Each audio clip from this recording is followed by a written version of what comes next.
Narinig nyo yun? Ha?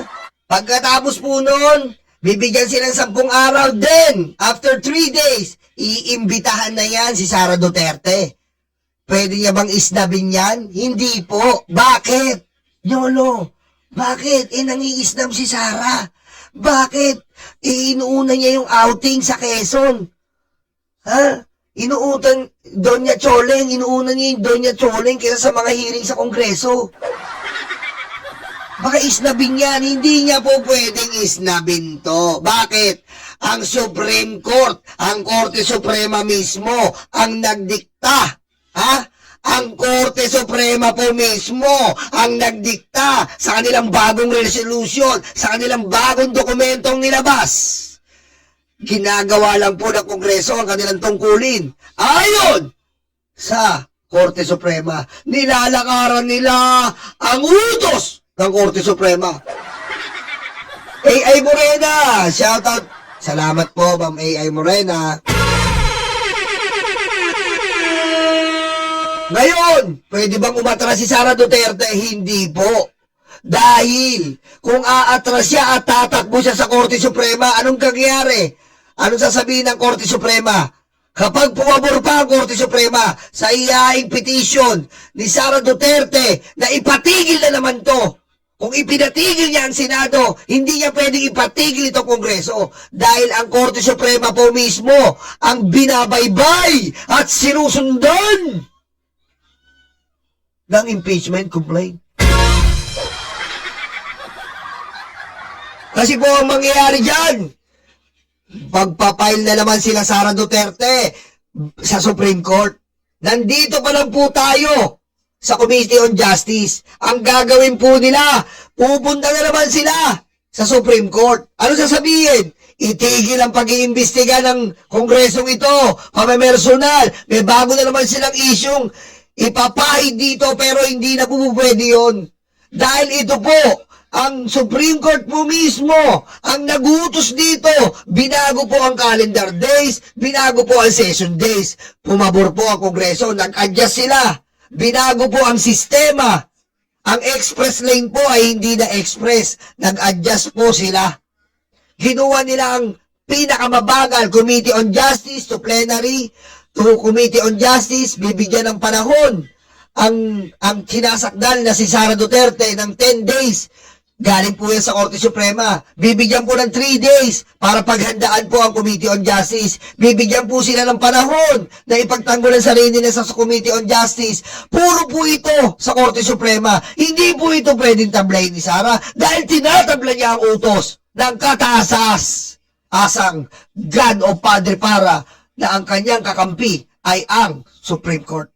Kaya mahal namin Korte Suprema. Ano po ba naman to? Nakikiusap na ako sa inyo ng in advance. Mahal na Korte Suprema. Sinunod namin. Sinunod kong lahat ang mga sinabi mo. Tatakbo na naman sa inyo impact ng to. Sinunod kong lahat ang mga sinabi nyo. Aray ko. Diba? Nilalakaran natin ang utos ng Korte Suprema. Sa tingin nyo, dapat ding lakaran ni Sara ang utos ng Korte Suprema.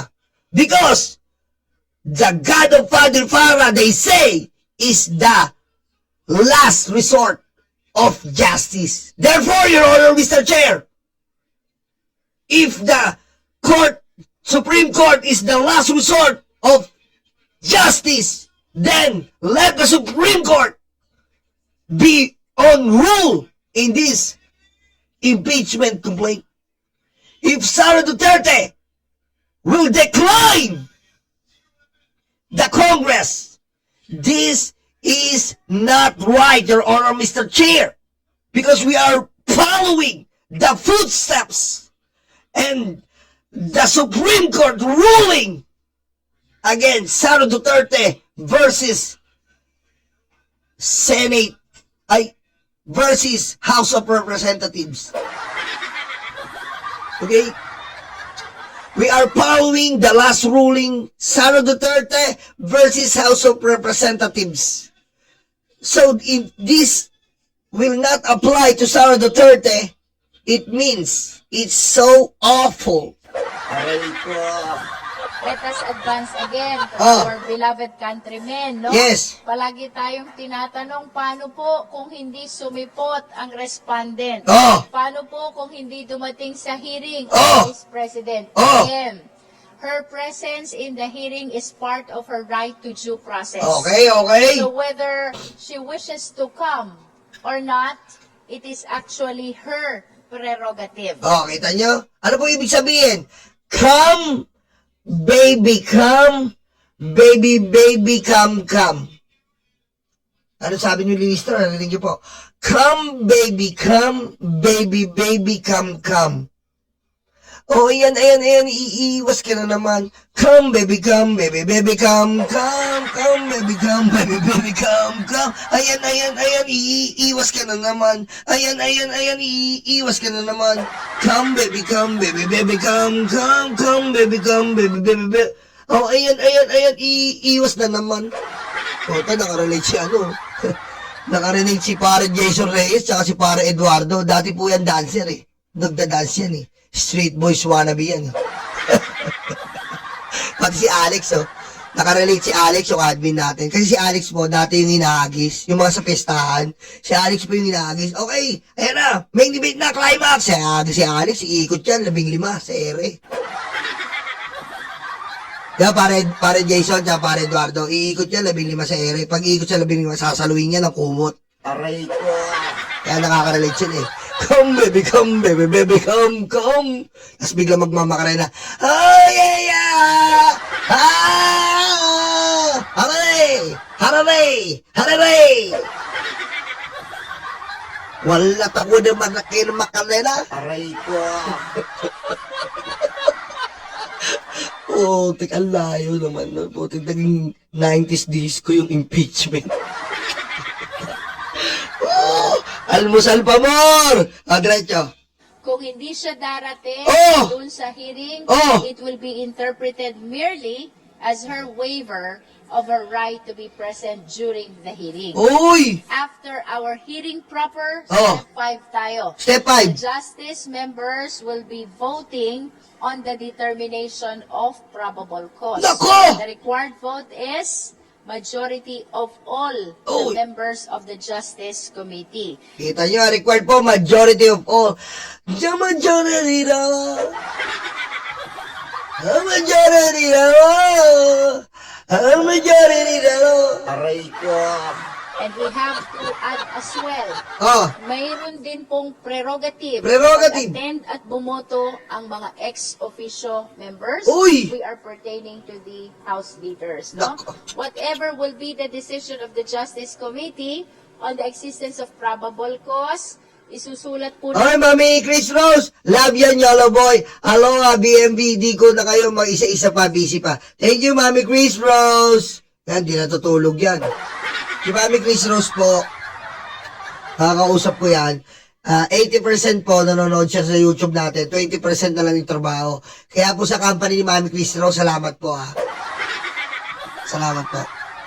Sa company ni Mami Chris Rose, salamat po kasi binubuhay niyo ako, binubuhay niyo si Mami Chris Rose. Biro niyo, 80% ng buhay niya nandito sa YouTube live ko. Ibang klase rin, no? Salamat po sa mga company ni Mami Chris Rose na sinishare niyo yung blessing niyo dito. Aray ko. Basado daw ng company yan eh. Di nga mong Cartolina LOVE, basado ng company yan. Sabi niya, you're watching again YouTube. Yeah, my favorite vlogger. Okay, we sponsor you. Just go in the work, ha? We sponsor your vlogger. Okay, no problem. Thank you, company. Aray ko. Happiness sa committee report. Ah. Again, this committee report will be forwarded to the plenary Yes. para pagbotohan naman ng members ng House of Representatives. Oh. If we are asking about the approval of the committee report, Yes. ang required vote po is at least one-third One-third. of all the members of the House of Representatives. Marami po nagtatanong ba't hindi nila na pinustro ang 1/3. yung express, kasi po hindi na siya express, gaya ng pinaliwanag ko sa inyo, hindi na siya express. Kasi po, bago ka pumunta sa plenaryo, nabigyan mo na ng kopya, yung express nabigyan nyo na po ng kopya ang bawat congressman, 300 plus. Binigyan mo na ng kopya. Bago nga ihain sa plenaryo, nakapirma na sila sa 1/3 express lane. Nakapirma. Eh kung absent po yung iba, eh kung magtago-tago yan, at magsabing hindi nila alam, at magsabing wala silang kopya, decline kagad ang express lane. Hindi na po express.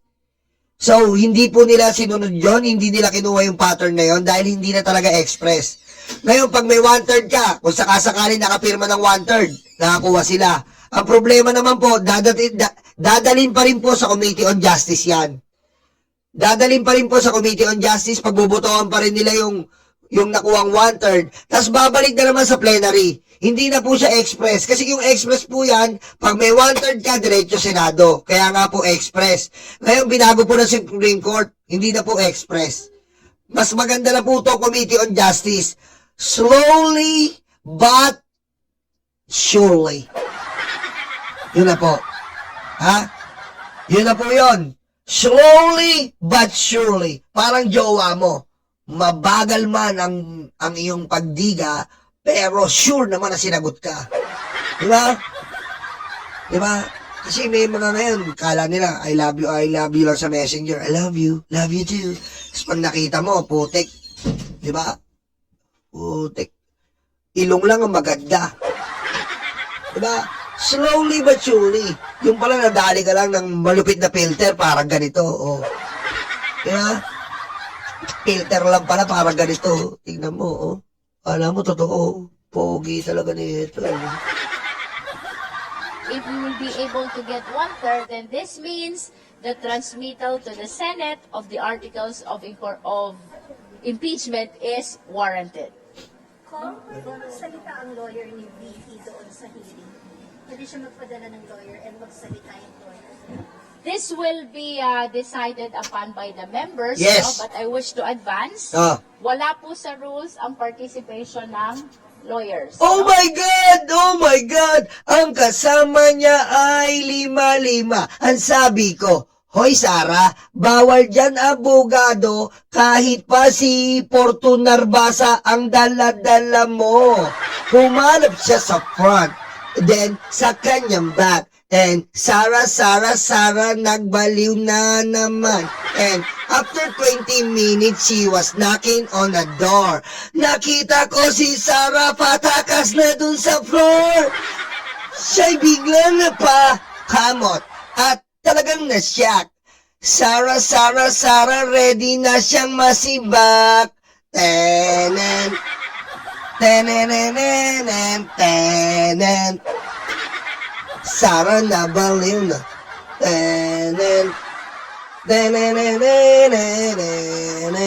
Sara nabaliw na. Aray ko. Ayun po Ang linaw na sila pagkasabi. Anong pagkalinaw? Bawal ang abogado sa front or sa back. Only ang nasasakdal ang magpapaliwanag. Napakaliwanag. Ulitin natin isa na lang beses bago natin lumipat kay Sara Duterte. Ni VP doon sa hearing, pwede siya magpadala ng lawyer and magsalita yung lawyer. This will be decided upon by the members, but I wish to advance. Yan, magdi-decide po ang Committee on Justice members, pero malamang hindi po pwede yan. Kasi po, tumatawag anak mo. Yan. Dali lang po tumatawag po ang ating anak. Aray ko.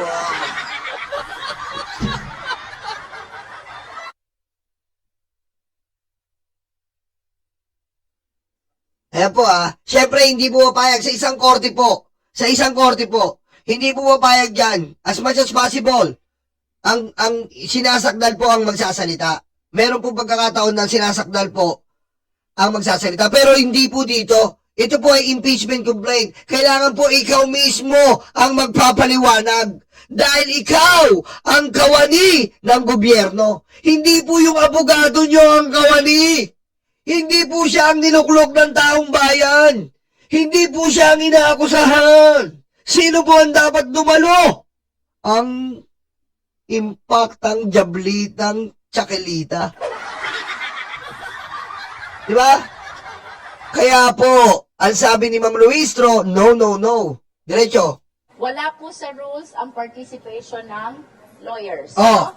It will only be the members of the Justice Committee who will participate in the deliberation. But if in case there will be intention on the part of the lawyers of the Vice President, Oh. this will be decided upon by the members. Oh, malinaw na malinaw po yan. Ha? Malinaw na malinaw.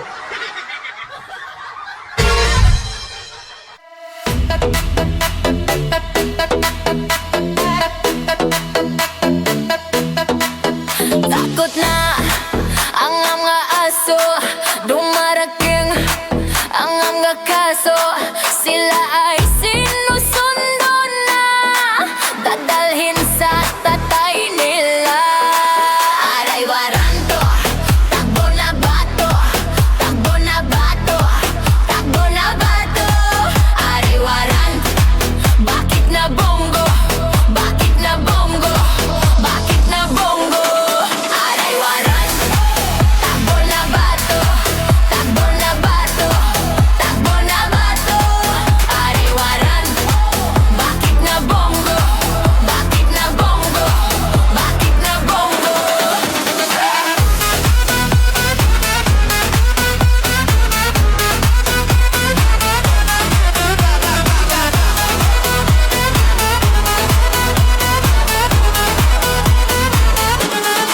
Sabi ni Lord, huwag masama, pero sila ay nalalapit na silang masira. Ay nagkarma, ay nagkarma. Aray waranto, takbo na bato, takbo na bato, takbo na bato. Aray waranto, bakit na bongo, bakit na bango, bakit na bongo. Aray waranto, takbo na bato, takbo na bato, takbo na bato. Aray waranto, bakit na bongo, bakit na bongo, bakit na bongo.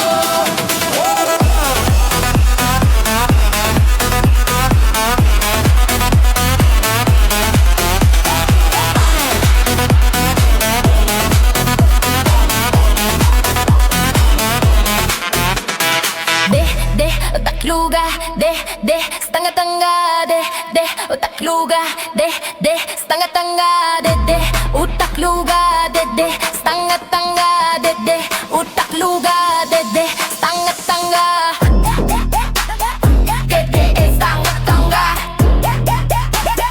dede is stanga-tanga, dede is stanga-tanga, dede is stanga-tanga. Aray waran, takbo na bato, takbo na bato, takbo na bato.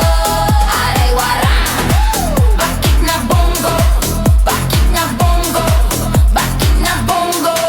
Aray waran, takbo na bato, takbo na bato, takbo na bato.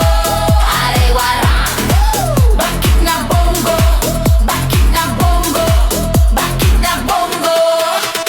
Kuduroy ang betlog, tatay yung karton. Kuduroy ang betlog, tatay yung karton. Kuduroy ang betlog, tatay yung karton. Kuduroy ang betlog, tatay yung karton.